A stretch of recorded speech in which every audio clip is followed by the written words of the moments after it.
And one of the strategies of coercive control is if one of the partners goes to another country where they can't speak the language, where they look different, etc., they are isolated.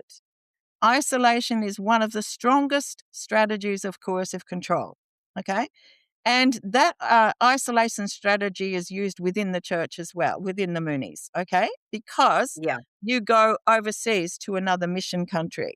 And then you have a husband or wife that comes to you into that mission country. So both of you are isolated from your family, friends, etc., everything that you are familiar with.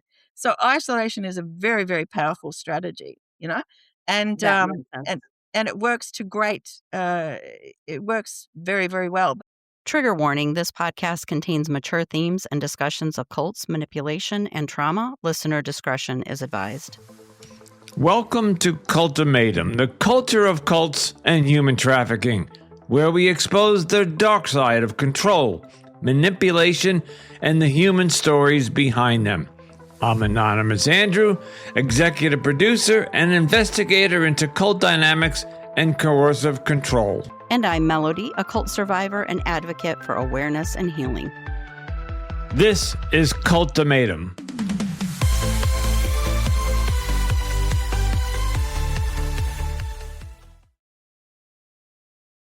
Greetings and welcome back to another episode of the Cultimatum Podcast, the culture of cults and human trafficking. And my name is Anonymous Andrew, and with me tonight is my co-host Melody. Hello, Melody. Well, hello, Andrew. Today we are joined by Dianne Simboro, a cult survivor whose story spans 42 years inside the Moonies cult. Her marriage was arranged within the cult, and she endured years of abuse while being pressured to stay.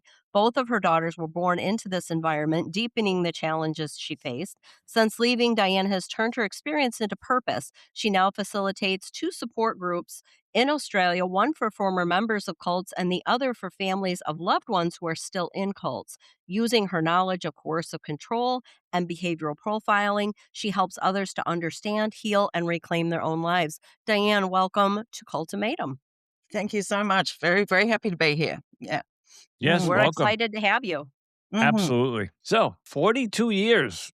That's a long time to cover. So, how did you join the Moonies? Yeah, I was traveling the world by myself. I'm from Australia, so I was traveling the world by myself. I traveled around Australia for 2 years, and then I went home to Melbourne and where my parents were living, and they knew every time I came home that I was heading somewhere else, and they just said, "Where are you going?" So I went to. I said, "I'm going to Israel this time," and my father didn't speak to me for 3 days, and he thought that I was going to go over there and get killed. The reason I'm telling you this background is because my grandmother was Jewish, and she married outside the faith. And so she was completely relegated into the non-world. Yeah, she was just completely rejected by her family. So she endured an unhappy marriage and ended up taking her own life. So the reason I was heading to Israel is my journey of discovery. I wanted to understand more about Israelis. I wanted to understand more about the Jewish faith and why people would cut their ties to their child because they married outside the faith. I just want to understand that. That's an important part of my journey. And then I went buzzing. I spent 6 months with the Jews and 6 months with the Palestinians. So I've got a fairly balanced perspective on Israel these days. Sometimes controversial, but a little bit balanced. So anyway, that's the background of my journey. Then I continued traveling. And I ended up making my way to England in order to work in the fish factories there. Didn't want to go to England. It's too cold for me. I wanted to stay in sunny places. But the funny thing was I needed to go to England in order to get a job in the fish factories. When I got there, the fish factories were closed for that year. And I found myself sitting in Victoria Station thinking, I'm stuck in England. Do I go home in disgrace and say, I've blown it this time? Or do I stay and figure things out? And I decided within two hours I'll stay and figure things out. What? The moment, yeah. Real quick, Explain the fish factories. Why The fish factories, it's you can work in the Iceland fish factories for 6 months, earn a lot of money, and it's very, very hard work, earn a lot of money, and that would have funded my travels from Gotcha. there on. So I was picking up work as I traveled. So yeah, solo traveler, but I needed money as I went. I left home with $700 in my pocket. And I traveled for 8 years in the end going, so I was resourceful. I was resilient. I wasn't super easy prey, which is kind of interesting. And yet ended up in the Moonies. But yeah, 2 hours I was in Victoria Station. The moment I stepped foot out of Victoria Station is when I met the Moonies. The moment, yeah? And the reason I met them just outside is because they weren't allowed to witness inside Victoria Station. Huh? And then the person who witnessed or tried to witness to me was struck dumb because she was super religious. And if she'd have opened her mouth, I would have probably crucified her. So then, literally just a few meters down the road, I met my so-called spiritual father, and he witnessed to me, and in a very casual way. You're the first person I've heard this term, but you're the first person that used it the way you did, that they witnessed you.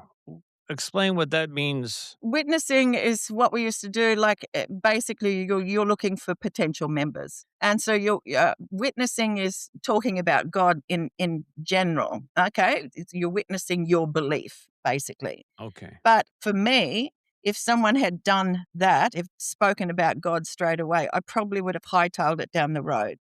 So fortunately for me, my spiritual father spoke about harmony and peace and people coming together, from all backgrounds, from all races, from all religions, That inspired He me. knew That he knew that how to interested me. approach you. Yeah, And I would yeah. assume, Diane, with what you've learned since then, that the word recruiting would probably be more appropriate Oh, in it's definitely hindsight. recruiting. It's Yeah. definitely recruiting. I Definitely. knew Yeah. I knew Yeah. witness meant that, but you were the Yeah. first person we've heard that term used, especially in Jehovah's Witnesses, but Yep. in other cults, but you used it specifically and you said it a couple times. They witnessed me and they weren't allowed to witness inside Victoria Yeah. Station. And I just Yeah. thought that was very interesting how you use that. And Yeah. that is recruiting and that is grooming and that is how Yeah. they manipulate you and coerce you. And okay, Yeah. I'm sorry. I just wanted to clarify that. Where am I up to? Yeah. So then You just got groomed in Victoria Station. I just got introduced. And just remember the recruiting process is who is the person who is more vulnerable at this moment in time? Who is the person who is searching? Are they searching consciously? Are they in a vulnerable position? Have they been through hardship? All of these things play into the process of the so-called recruitment. Yeah. So I was clearly vulnerable at that time. I just discovered that I had nowhere to go and nothing to do. And I had decided to stay. I didn't know how I was going to stay. I had about 40 pounds to my name, and that was about it. And so, yeah, I was very vulnerable. And they said, "Would you like to come back to the center for a cup of coffee?" And I said, "Yeah, sure, coffee." And so I went back. So I went back for coffee. I wasn't going back to be educated about God or anything like that. In fact, when people mentioned religion, it just bothered me. So I wasn't an easy I wasn't an easy prey, or I thought I wasn't an easy prey. I was wrong. So I went Lots of back to people think coffee. that going in, right? I Yeah. mean, a And lot of people don't think that they're vulnerable to No, it. no. And you really don't realize how vulnerable you are until you have the hindsight. and Yeah, and it exactly. and it shows how good they are at what they Yes. do in their coercive manipulation. I might get pulled into a cult. So it's just that shows you how good they are. I'm sorry. Go ahead. The strategies of coercive control are very, very effective. They've been working since the beginning of time. So, all you have to do is study the strategies of coercive control, utilize the power of social proof, huh? And so many things. There are so many stages of development. that are particularly effective, and anybody can fall prey. Anybody. Yeah, so I thought I was immune, but I was just going back to have a cup of coffee. But the point is, I was vulnerable at that time. I was searching. I was consciously searching for a better way. I was consciously searching. So that these are very, very good people to then convert over to a belief system. Yeah. The other thing that set me up, because the Moonies were very, very well known. There was a lot of persecution, a lot of bad press, and everything like that. But I'd put myself on a news diet for 2 years before. So I didn't know anything about the Moonies, never heard of them. And when they told me they were Moonies, I said, "What?" So, like, if you don't know, and you're not going to find out after you join, because they're not going to allow you to, there's no encouragement to look at the newspapers and find out for yourself. There's none of that. So once you're in, you're in. You're in a closeted type of space, and so you get exposed to what they think is deemed appropriate. Yeah. So it's very restricted. Yeah. Yeah. So what happened to you after you got recruited? How long before you were in an arranged marriage and had your children? How long did all of that take? Yeah. Look, I was probably the easiest recruitment ever. I went for a cup of coffee, went straight to the farm for a weekend workshop, because it was cheaper for me to stay there than it was to go anywhere else. And then I used my last 40 pounds for the final workshop, joined straight away, and I was in.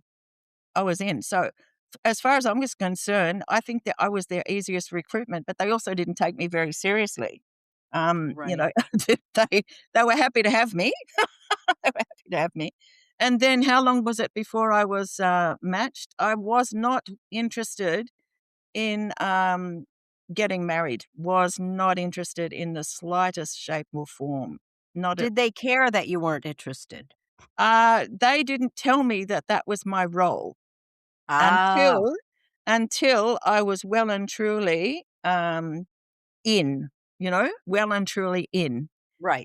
Because I think I gave them the impression that that was not a thing that I wanted to do. And I joined believing that I was dedicating my life to God. So I believed that. And I thought, I can be a nun. It's better than what I was living before. Okay. So the other thing too that made me particularly vulnerable is I'd been through some very difficult experiences. I'd had near-death experiences and stuff like that. I'd had guns pointed at me and fired, and, I'd been attacked, and I'd been sexually molested, and all this sort of stuff, like in one of the places I went to.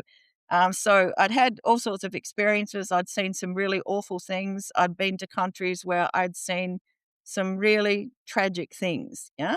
So I really wanted to do something that had meaning and purpose for me. So that's what I was looking for. And I think the majority of people who join cults are looking for a deeper meaning or purpose to life. I was a nurse, and the thing that my elderly residents used to say to me, it was, they'd ask that question, what was I here for? You know? So I thought, oh, Right. good, I know what I'm here for now. I can do it, type thing. So I thought I was ahead of the game. Do you get it? So it's Yeah. so Yeah. meaning and purpose, I think, is very enticing. And the other thing too is they always tell you that you're following the Messiah. It wasn't until I stepped out that I discovered how many messiahs there were in the world, and Yep. how many one true paths there were in the world. Yes. I thought They all have the truth, don't they? They're all the one truth. when I discovered all that, I thought that was really hilarious, actually, and I thought, "Oh, dear." And Yeah. that's a good thing to discover when you get out, because, then it helps to facilitate your recovery process when you realize, there are It so many does. people. So let me ask you this: you were there 40 years. Yeah. We'll let the other two dangle for a bit. So let's 4 decades. So maybe we can quickly go through a decade at a time. So, like we talked about you didn't want to get married, but they pressured you into getting married. So how long before that started happening? Like in the first Uh, decade?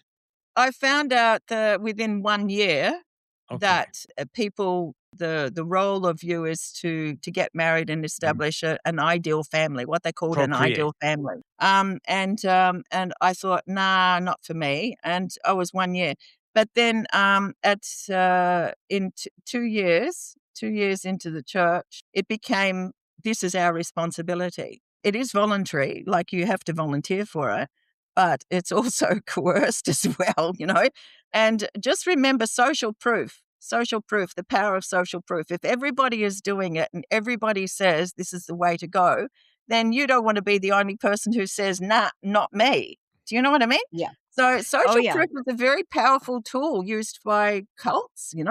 Um, Yeah. and so it worked on me. And I thought, oh, okay, if this is what I have to do, this is what I have to do. So I was just 2 years in the church, I think, just 2 years, and I decided, I don't wanna really do this," and so, I decided, okay, I've never met Reverend Moon and his wife, there's 3 conditions. I have to be able to meet Reverend Moon and his wife, I have to do this in Korea, and I have to be the last person in the room at the matching, because if I'm gonna meet them for the first time, I wanna spend as much time with them as possible.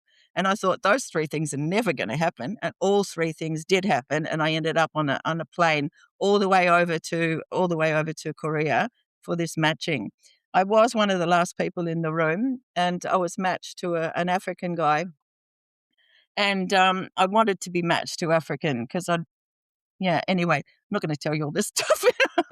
I had a special connection to Africa, and, so it didn't surprise me that I would be married to an African, and, and that was it, and I thought, "Okay, if I'm gonna have to do this stupid thing called marriage," I still wasn't keen on it, but I thought, "If there's a purpose to it, then let me have the worst person in the world, let me get it over and done with really quickly, let me grow quickly, and let me perfect myself quickly, and then I'm done," basically, so that and it was a really weird mindset, a really, really weird mindset, so I was kind of preparing myself for a bit of a rocky road, and I got that, but, yeah. But it takes time, and then you have a 3-year, period of separation where you go in opposite directions. So he went back to Africa, I went on to, I went back to England, and then, so we were separated for 3 years before we actually got together, and then I went to Africa to join him and established a small art business there in order to support ourselves, a successful art business in the end. And I had my first pregnancy over there in Africa. Oh, that was fun. And during that time, when I was pregnant, I lost 12. Do you talk about pounds, don't you? You talk about pounds. What's 12 kilos in pounds? Um, a lot of weight. I lost a lot of weight in my pregnancy, and I was skinny. And my husband was getting fat, and I was getting skinny, and I was the one who was pregnant. And I was working long hours. I was sometimes up to 20 hours a day. 5 Yeah. kilos. Huh? 5.4 12 pounds is 5.4 kilos. No, but 12 kilos is 26 pounds. Yeah. Yeah. I lost 12, She had 12 lost kilos. 26 pounds. Yeah. Okay. Yeah. I lost 26 pounds during my pregnancy. So actually, yeah. You're And not I supposed to got do sick. that, right? I'm the guy here, but Yeah. when you're No. pregnant, you put No, on weight. usually you gain weight You in gain weight. pregnancy. Okay. Correct. I Yes. got sick. And I was sick for 3 days and 3 nights. Couldn't walk. Had to be kind of supported to go to the toilet. Couldn't sleep. My And I'm brain. guessing there's Yeah. no hospitals around and you wouldn't be brought there Well, there anyway? there might have been. There might have been hospitals around, but, free healthcare in Africa, like, only the wealthy people can afford healthcare over there. Mm.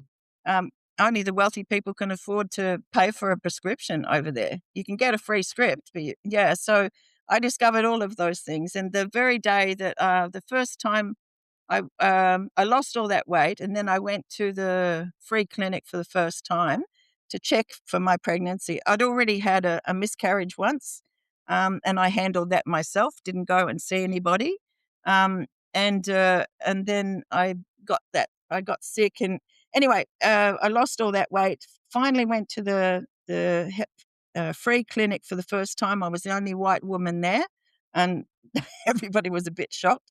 And that was the day that while we were waiting outside, that was the day that I heard this really guttural cry from a woman just over there. And I looked over and she had her baby in her arms and she was splashing the baby with muddy water from a puddle. And I realized the baby had died in her arms because the clinic didn't open until 9 o'clock. The baby died before that. Yeah. And I saw Oh, her walk away with her dead baby on her shoulder in just silence, in just silence, and everybody was still. And I thought, okay, I'm in Africa, I'm pregnant. This is a difficult place to be. Yeah. So it was just something I carried myself. It wasn't something I could. Um, my African husband and most of the others didn't understand the fear that you go through when you're in a country um, where the health access to health system is It's almost. non-existent. There's no health Yeah. care. Yeah. My greatest fear was actually having the baby because they took me to the place where I would have the baby, and I thought, "Oh, shit, I'm gonna die here." oh. I Were both of your babies born in Africa then? No, no, no. I was really lucky. I'm intuitive. I'm very intuitive, at the right times. May not have been very intuitive when I joined the church, At but Victoria when Station, you weren't too intuitive. No. but when it counted, I was quite intuitive, and I just one day decided. It just occurred to me I should go home to Australia, and that's the first time I've ever thought I should go home to Australia. And I thought I just dismissed it, and I thought, oh, it's just because you're pregnant, Di, and you want to go home to mum. Yeah. And I just dismissed it. Next thing, my husband, who's also very intuitive at the right time occasionally, said to me, I think we need to go home to Australia. And I thought, right, we're meant to go home to Australia. Yeah. And so then it took 3 months before we could actually process everything and get all the paperwork and bribe the right officials and get mum and my mother and father to arrange the trip home.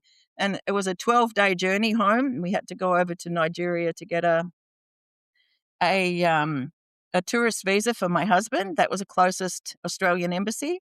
And it was a 12-day journey. We experienced, I'm going to write a book about that. We experienced every disaster known to mankind that could experience in Africa, and did not know if we could get home. And we made it, we made it home. And when I got home, I was due in 2 days' time. The Wow. doctor who saw me said, "Oh, you'll do very soon." And I said, "Yes."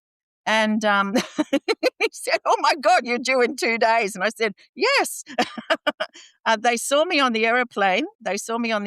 And because I'd lost all of that weight, when one lady said, "Oh, you must be 6 months pregnant," and I said, "Yes." Because I was definitely 6 months pregnant, but she didn't know I was 8.5 months pregnant, and I didn't want her to know that. So when she said, "You must be 6 months," I said, "Yes," because I didn't want to get kicked off the plane. So all of Right. this stuff, was really, yeah. I would like to, I think at this point, jump ahead a little bit Yeah. and get to the point in the story of when and where and how the doubts started to creep in. And when you left, who left with you? Did you leave with your husband? Did you leave with your children? How did that all play out? The doubt was always there. I was always asking questions. I was one of those troublesome members who asked lots of questions. Okay. And they had to come to me and justify. So I was asking questions from day one. Mhm. But they always gave me uh, what I felt were reasonable answers. Okay. So that was enough to keep me going. Um, I was also, once I committed to something, I was very committed, and I went from not being a believer at all to a strong believer. And that buoyed me through all of the difficulties that I experienced. Okay. Did you do any witnessing yourself? Oh yeah, I was one of those people. I was unusual because when I joined, they threw me into fundraising immediately. They never do that with new members ever. They never do that with new members. But they threw me into fundraising immediately, and that's where I stayed. And then later, I did witnessing. I did home church. I did all of the things that we were asked to do. All of those things, yeah. But I was a driver on a fundraising team. That was my very first mission. A very first mission. Yeah. And I became a leader in Scotland and yeah. So I worked my way up a little bit. Where are we up to? So So th- when and where did the doubts become strong enough that yeah, you were starting to think about leaving? it was when it became really clear that I was in family violence, that I was in an abusive marriage. Yeah. Right. And just remember, when you're in abusive marriage and you're married to a person from a different culture who speaks a different language, who has a different belief system, I was Jewish Christian. My father's Jewish, my mother's Christian based. My husband was Muslim.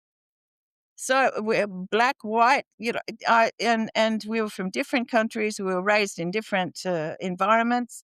So sometimes, as a person who is married to across culturally and cross faith, cross everything, um, sometimes you can rationalize away someone's difficult behavior by saying, oh, it's the culture that can come from, it's a different belief system. And so sometimes you can stay within a very, very abusive relationship by rationalizing, oh, it's because of this. Do you know? And the other thing too is the Moonies believe that your marriage is forever, even Yeah. after you die. So just remember that. And so you have to make it work somehow. Yeah. And the belief system is that by marrying cross culturally, interreligiously, and interracially, you are resolving historical problems and historical resentments. Do you get it? So you can get really caught up. Like members can, we can get really caught up on, I'm doing this for a purpose. This suffering has a purpose attached to it. Do you get it? So you can rationalize everything. Yeah, go ahead. Yeah, Yeah. And we have actually heard that from other Moonies that have been on the show that yeah, Reverend Moon specifically liked to pair up yeah, people from different cultures and different backgrounds purposely yeah. to kind of make a point. Yeah, also to make a point, but just remember, I know the strategies of coercive control, okay?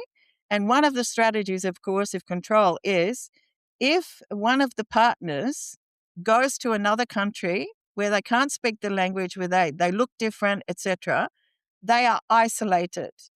Isolation is one of the strongest strategies of coercive control, okay? And that isolation strategy is used within the church as well, within the Moonies, okay? Because Yeah. you go overseas to another mission country, and then you have Yeah. a husband or wife that comes to you into that mission country. So both of you are isolated from your family, friends, etc., everything that you are familiar with. So isolation is a very, very powerful strategy, and That makes sense.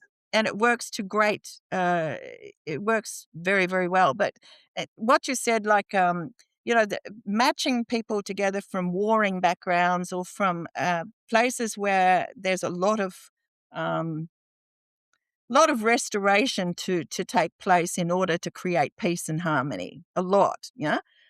So you feel a sense of mission in doing that, in going through those difficulties, and you think, oh, one more difficulty, that's overcome, one more difficulty. Do you know what I mean? So yeah, it was really interesting, and there's a lot of pressure to make it work.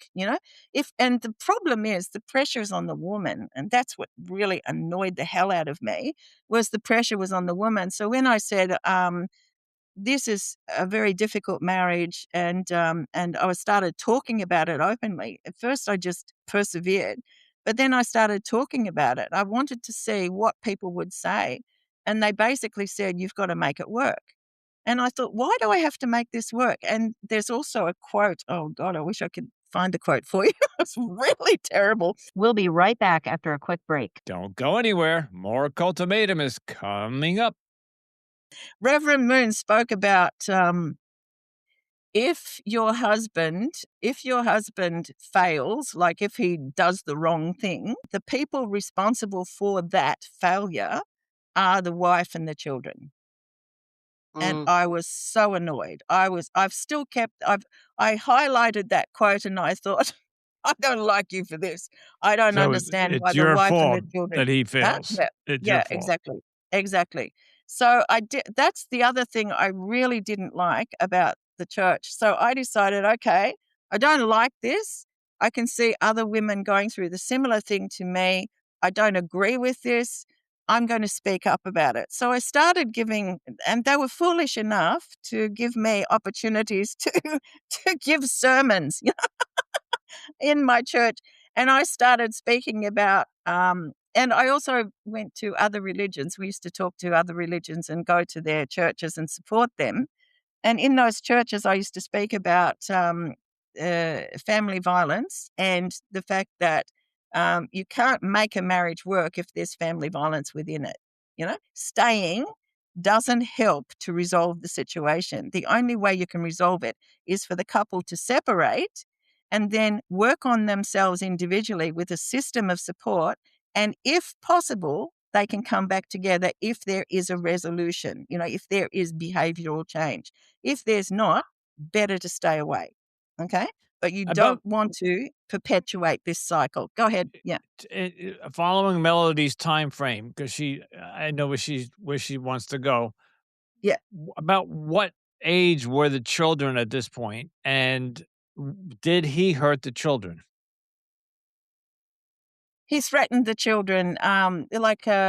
His type of violence was not black eyes and broken limbs. It was aggression. It was verbal. It was psychological. It was emotional.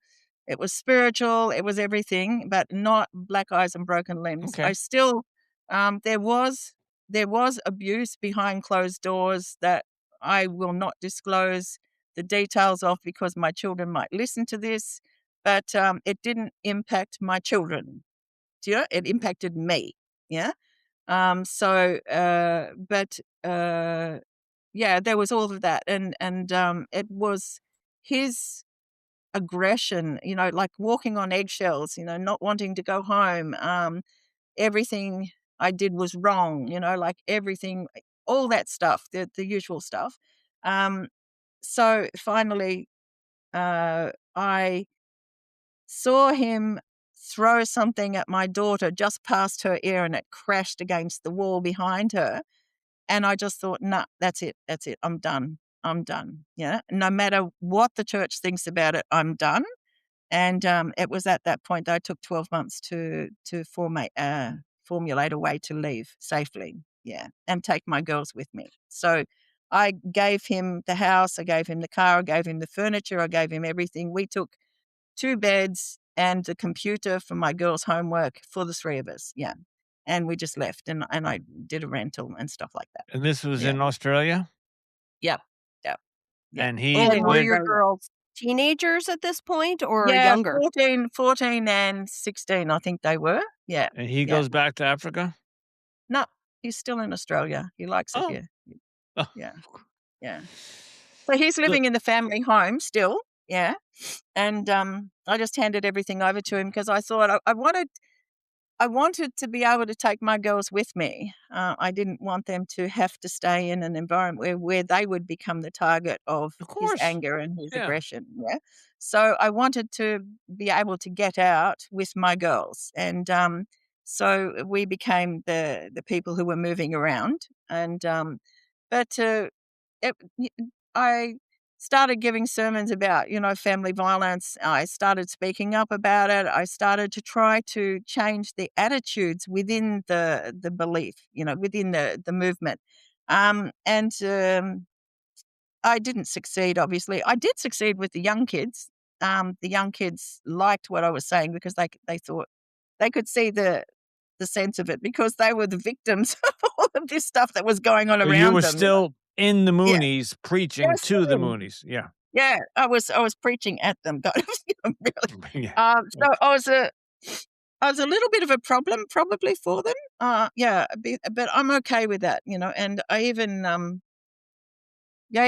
they asked me to go over to Vanuatu to speak to people about women leaders over there, speak them about health and relationships.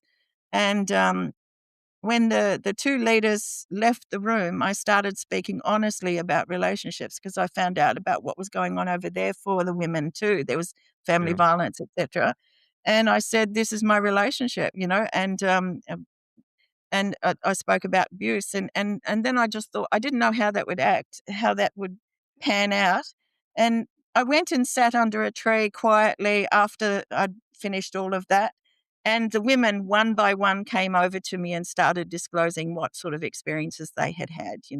So I thought, no, I'm doing the right thing. I'm talking to people. I'm helping them to understand you're not the only ones this is happening to. You have a friend in me, and I became very involved in and working with domestic violence survivors, and I did court support and advocacy, and worked with multicultural women's support groups. So that helped me in what I'm doing now. Do you know? I Uh, was just going to ask you, was that part of your deconstruction? And did yeah, that lead you into doing the cult support groups, which I yeah. would really like you to talk about? Yeah, yeah. So first of all, my how did my exit come about? Yeah, very quickly and very easily. Okay, all these doubts were building, building, building, building, and then all I needed was for Trump to show up and become one of our guest speakers at one of the church's events.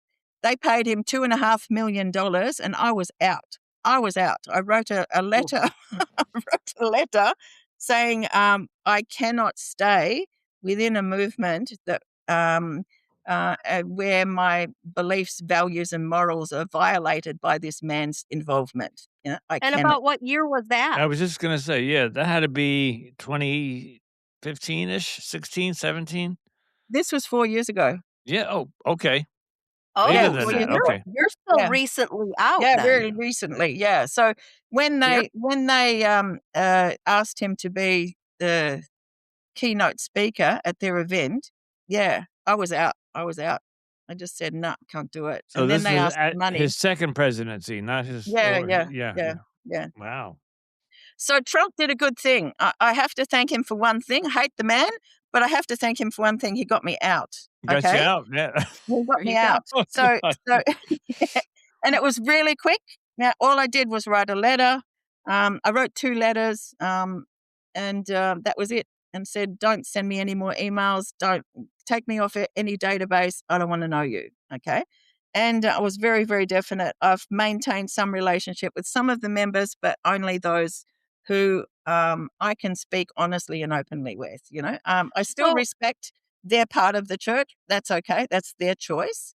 As long as they don't try to pull me back in, I'm okay. right. Yeah, I'm okay. I Yeah. w- I would like you to talk about your support groups. Are your support groups in person? Are they Yeah. online?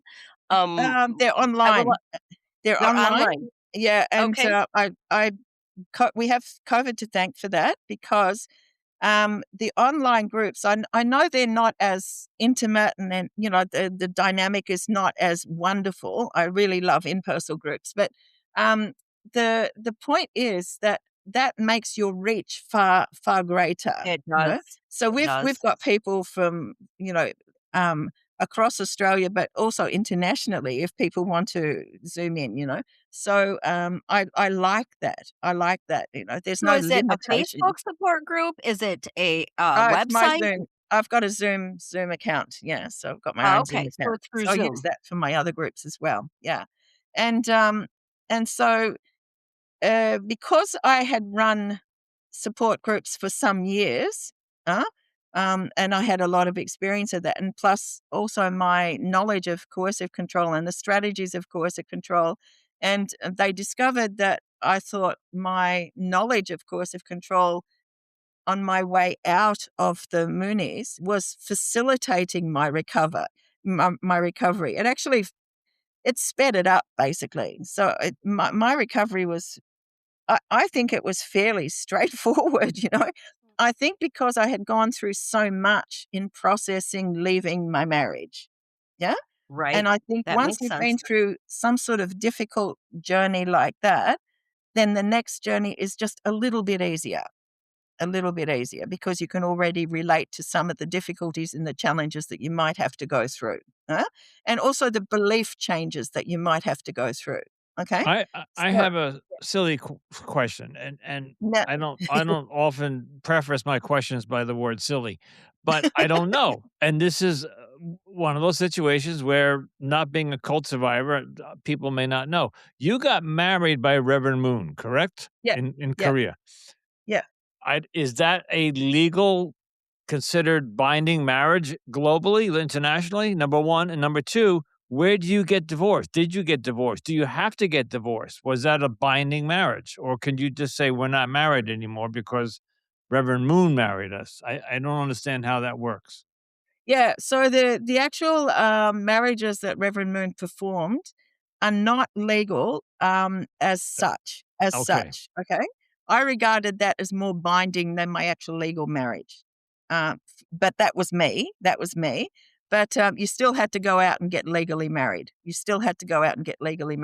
Yeah. So Oh, after that, yeah, then you had to go to some country yeah. and get married. Okay. Not some country. Just go to a registry office and do the thing. That's all Yeah. we So did. then Yeah, there was yeah, an official divorce. You had yeah, to go through the yeah, legal divorce That's my process. question. Okay. yeah.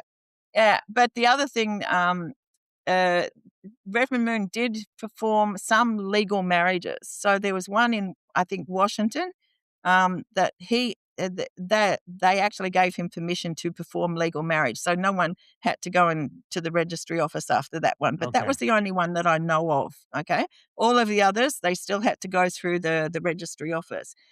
Yes, I did do the divorce thing, but I also did something more. I dissolved my marriage within the church. So I went all the way to the top. I went all the way to Korea, to the top person, and I said, you must dissolve this marriage. There's no way that this marriage is going to continue after I die. I want it done, done and Well, dusted. and Yeah. was part of that because you were still part of the church at that point, right? Yeah, yeah. I was still Okay. part of the church at So that point. you wanted that because it was still part of your belief. Yeah, yeah, yeah. And I also I wanted to make a statement. I really wanted to make a statement. I thought, you can't enforce these marriages. You can't enforce people to continue them. Like some people might have separated, but they think that they're still married later on, when they go to spirit world. And I thought, no, I'm saying no to all of it. I'm saying no to all of it. And I was very definite about that. A lot of people thought that was wasting my time. I didn't think it was wasting my time.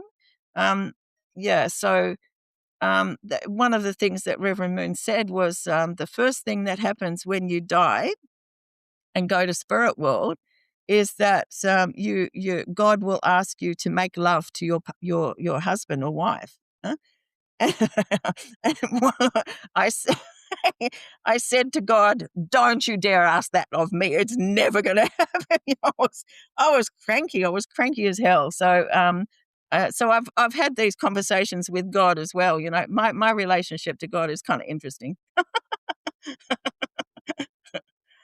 So Yeah. for you, it was closure. It was a divorce. It was one thing, but you went to Korea and you went to them and said, dissolve this marriage. So when Yeah. I go into the next world, I'm not tied to this person. Yeah. Yeah. Right. Yeah. Okay. All right. He was gambling. You're not allowed to waste money in the church. A son showed up from a relationship in Africa that was conceived at the time that we were married. Oh, so he wasn't So faithful. there, Duh. all of the things that we were not allowed to do He were did. done, Yeah. but it was my fault. my responsibility to resolve the issue. And I thought, no. Place the responsibility at the feet of the person who has done these things. Yeah. Did he fight the divorce? Because I know in America, No, they can fight the divorce. So he no, just no. he, Yeah. When I told him, he said he didn't want to get a divorce. And I said, why don't you want to get a divorce? And he said, because it costs. And I said, it costs $60. I'll pay 30, you pay 30, and we're done. And when he found out it only cost $30, he was okay. So I did all of the work, of course. of I course. did all of the work. And all he had to do was show up on the day when they declared it legal. And then we just went our separate ways after the court, and This is another not silly question, but do the girls see him? Do they yeah, visit? I've They visit? never ever interfered with their relationship ever. Okay. Yeah, in fact, I've encouraged it. Yeah, Okay. they're Because they older must be in now. their 20s now. They're in 35 and 37. No, Yeah. sorry, 30. Soon to be 38 and 30 Right? and 40. Oh, Yeah, okay. yeah. And okay. Mm. But they have engaged with him on their terms. They both have slightly different relationships to him, but it's on their terms, and always should have been on their terms. So Don't and yeah, it's good, but they know who he is. They know what he's like, and I think in maturity, they've processed the whole experience, and yeah. have they gone on to their own families? Like, have they married and Yeah, my eldest daughter has married. Yeah. The youngest daughter not yet. No. okay. She's discovering, and that's the problem with kids who are raised in the movement. That's what I gave them an unreserved apology. I gave my girls an unreserved apology, and I said, because of me, you were raised in this environment and underwent a lot of pressure. And so I just apologized. And I think there's more discussions that we have to have. It's only now starting where we have these deep conversations about what it meant for them to be raised in an environment like that. And yeah, it's these are good healing discussions. But I'm there to listen. I'm not there to say anything. I'm there to listen because I can't. I can't know what sort of impact it's had on them until they reveal it to me, Mm. you know? But what I am learning is because of the support groups that I run, and I'm listening to ex-members, I'm listening to people who were so-called first generation, second generation, third generation, so first generation meaning people who joined, second generation people who were born in, and being born in is a very different journey to recovery, very, very different Yep. journey to recovery. So as a result of me facilitating those support groups, I'm now coming to understand the complexities of the journey of recovery for people born in. Okay. And I have a really healthy respect for that, that they're starting again. They're not able to catch up from where they left off before they joined. There is no before they No. joined, you know? Right. And so they're Yeah. having to start again. Yeah. It's really, This yeah. is Go ahead. Yeah. well, two things. One, we got to begin to wrap up, so we're going to ask you our questions. But this is one of the interviews, and we have Mel. You help me out here, Mel, where we had the parent join the cult, have children who were then born into the cult, and then the parents left the cult, and the children have left the cult. Correct? Yeah. Yeah. S- Everyone. Well, and I Yeah. will say the other two Moonies interviews that we've done were the second generation. They were people that both females, daughters of members that were born in, Yeah. And they left. and they left. Right. Yes, and their Okay. parents were still in. Both of them, their parents Yeah. were still in. Their Oh, parents so are still that's right. That's right. Okay. Yes. And Okay. that's a common occurrence. This is a common occurrence among the Moonies is that the parents will often stay in and the kids out. Yeah. And the funny thing is, the matchings, Reverend Moon matching people together, even people who've left the church, they leave as a couple and they stay together as a couple majority of the time. And I find that fascinating. Me too. Yeah. So I will say obviously that is unusual compared to other cults. Yeah. That is unusual. Yeah.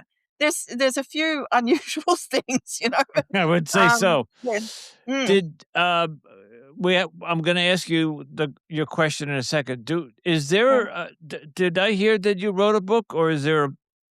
I'm writing a book. You're right. You're in the works of writing a book. Yeah, I cannot wait. I would. Would you come back when that book is? Yeah, sure, sure. Okay, that'd be great. And when you come back, I think, because we skipped over it, I would like to hear a little bit about your journey from Africa to Australia, because you insinuated there. You said everything that could have possibly happened. And Did. I would like if you would share that with us maybe the next time you come. So, okay. Yeah, sure. Yeah. We got to wrap it up. Melody and I each ask a question, and you didn't get into this too much, but I could gather that you were. So my question is to all cult members or ex-cult members is, at the end of the episode, when you escaped or got out, where is your faith today? Yeah, my faith today is I already developed a unique relationship with God within the church. And it's not necessarily in accordance with what other people believe. I've just developed this deep personal relationship with God. Yeah. And so, I also, you're understanding what God is? Yeah, I look to nature because that's the only place where you can see what I think is the generosity, the harmony. Okay. There's generosity in nature, like God provides for all creatures, in abundance. Yeah. And the only screw up is human beings. The rest of nature's pretty cool, Yeah, we screwed it all up. There seems to be well balanced. But I imagined myself sitting in the lap of a beautiful, loving grandfather type. And so I was a baby. And then I grew up and I was standing holding the hand of my grandfather. And then finally I grew up to a point whereby he was asking me, make your own decisions. Don't ask me, make your own decisions. Because the goal of developing a relationship with God, the creator, as I see him, is to become a co-creator. Someone who doesn't say, what do I do next? What do I do next? Where do I go? You've got to tell me. He turns around and he says, do it yourself, figure it out yourself, pray about it, use your beliefs and your values and your morals to guide your decisions, but do it yourself. And then take responsibility for your choices and take full accountability for your choices. This is what I started to do. I started to turn around and say, this is what I've decided. This is what I am doing. I'm committed to it. I'm handing it over, but you're not going to change my direction. You're not going to change my direction. So what do you think about it? And then after a period of time, I would feel the energy of, yeah, you're doing okay, kid. So that's my relationship with God at this moment in time. It's not, I'm waiting for him to tell me what to do. I'm making my decisions based on my beliefs and my values, my morals. Okay. And it's a very unique answer. It is not one we've had before, but I like it. Okay. Yeah. I like it. It's different. Melody would like to ask you a question. Yes. My question for you is, if there's somebody listening that maybe is still in the Moonies or in another cult and they're starting to have doubts, what would be your words of advice to them? This is a really good question and a really troubling one in some ways. This is the most challenging question, quite honestly. What would I tell them? I started telling people, if there's one question, like the way out for me is, if there's one question that can't be answered, that's a doubt, which means that the other doubts that you have also may be an issue and an issue and an issue and an issue. So all you've got to do is find one thing that is questionable, just one, and that opens the door for the journey of discovery. And you have to, if there's a doubt and you can't find a reasonable answer to that doubt, then that's a journey that you need to take and explore. And you may end up leaving, but you may end up staying. It's up to you. But I think the most important thing is this journey is yours. You have the choice. This is, I don't want to pull someone out of something that they find value in. Right. But if there is one thing, I would urge them, please explore it. Find out for yourself, is this something I can truly trust, or is this something that I need to take what I've learned and go in another direction? It's not, if someone is telling you, you must do this, you must do this, if you feel pressured to continue, I must do this in order to be worthy of remaining within this environment. I'm sorry, you shouldn't have to earn the right to be worthy. You are worthy, no matter what Very you do. good. And the point is, if people can't, I found if people couldn't continue their work, for whatever reason, health reasons or whatever, they became less worthy. And I'm thinking, nah, that's not right. That's not right. We're not less worthy because we can't hold our weight. That's communistic, You have to hold your weight. That's communistic thinking, So I think our worth is not what we do, or it's who we are, what we offer to Very the good. world, our uniqueness, So I'd say explore, and be willing to explore and be willing to find something that may be uncomfortable, but maybe also true. Yeah. Does that answer your question? That definitely answers my question. That was an excellent answer. Thank you so much, Diane, and thank you for coming on the show. We so greatly appreciate your time. Diane, where can we find you online? Oh, where can you find me online? Show notes. FamilyViolenceMindsetSolutions.com. Okay. Yeah. So that's where I reside. Okay, Melody, we'll put that in the show notes, along with if you're on Instagram or TikTok or any of the other. I'm actually on Instagram, believe it or not. I'm actually on LinkedIn and Facebook. But Okay. Very good. I'll give you Very those. good. We'll have those in the show notes. We'll put those all in. All right. What an amazing story. Thank you so much, Diane. Thank you. Thank you. And when you write that book, let us know. Yeah. Okay. Bye-bye. Bye. And once again, we want to thank Diane so much for coming on the show and sharing her story with us. And I would say for me, Andrew, what I really loved about her story is, first of all, she is, for us, this is one of the first generation people that we have, or the older generation of the Moonies. And I really loved how she apologized to her children, because I do think that is something that is hard for parents to do, but I think it's important for healing. And she acknowledged that. And I think that, and I can imagine that her children really appreciate that. Well, and I don't want to make this about me, but when she said that brought back my alcoholic talk when I had to talk with my kids, to make amends to my children. And it's not easy. It's just not. If you have a whole lifetime of your children, and being an alcoholic and raising somebody in a cult are completely two different things. So, but we all make mistakes as parents, right? And sometimes we have to apologize. And I don't know how her children how they are psychologically today, but I know how my boys are today, and I can see some of the damage that I've done. I see it. Right. So, you're right. Apologizing to them is a huge.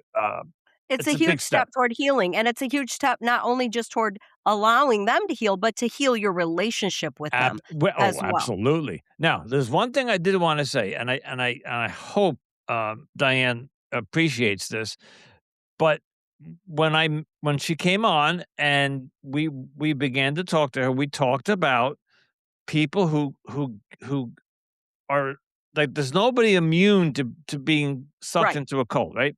Yep. But if I talked to Diane off screen and I didn't know she like was a ex cult member, I would have thought she was like a lawyer, or I would Well, have thought she was like, I don't know, a professor or something. She oh, had I'm sure she would appreciate that. No, and she seems that she has her stuff together, right? and yet she got pulled into the Moonies. And Yep.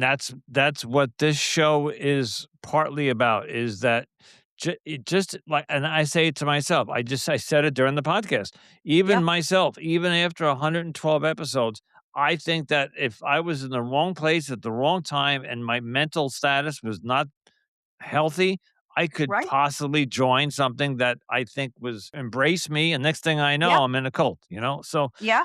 Exactly. you never know. You just don't know. And, You don't. that's something I'm learning through this podcast, is because at the very beginning, I was like, "Ho," especially with Twin Flames, I was like, Yeah. "How are these people joining these 2 knuckleheads?" Right. But now I'm seeing it's not they're joining, they need a place to be. Yes, So, anyway. exactly. Anyway, No, you're right. You're right, Andrew, and it's a very good point, and I think it's good for our audience to hear that as well. yeah. So, I So, appreciate that. yeah. But, and once again, we do wanna thank Diane so much for coming on the show, and thank you to all of you as well for listening to Cultimatum. As always, thank you for listening to Cultimatum. We truly appreciate your support as we work to expose the truth and highlight the voices of these survivors. If you're enjoying the show, please take a moment to rate and review us on Apple and Spotify. It helps more people discover the podcast, creating a greater awareness. And don't forget to follow, share, and keep tuning in to our latest episodes. You can also follow Cultimatum on Instagram, TikTok, Pinterest, and YouTube for extra content and updates. And be sure to join our Facebook community, Cultimatum Podcast, where we continue the conversations and keep you posted when new episodes drop. And if you're a cult survivor looking for additional support and connection, we invite you to join the Facebook group Cult Escape and Healing. You can also find more information about the show, including our full legal disclaimer, on our websites at cultimatumpodcast.com or anonymousandrewpodcaststudios.com. And if you have a story related to cults or human trafficking that you'd like to share, you can reach us at cultimatumpodcast@gmail.com. And if you'd like to support the show, you can do that by using the link in the show notes called Buy Us a Cup of Coffee. Your support helps cover production costs and allows us to keep bringing these important stories to light. And as always, stay safe, stay informed, and remember, you are not alone.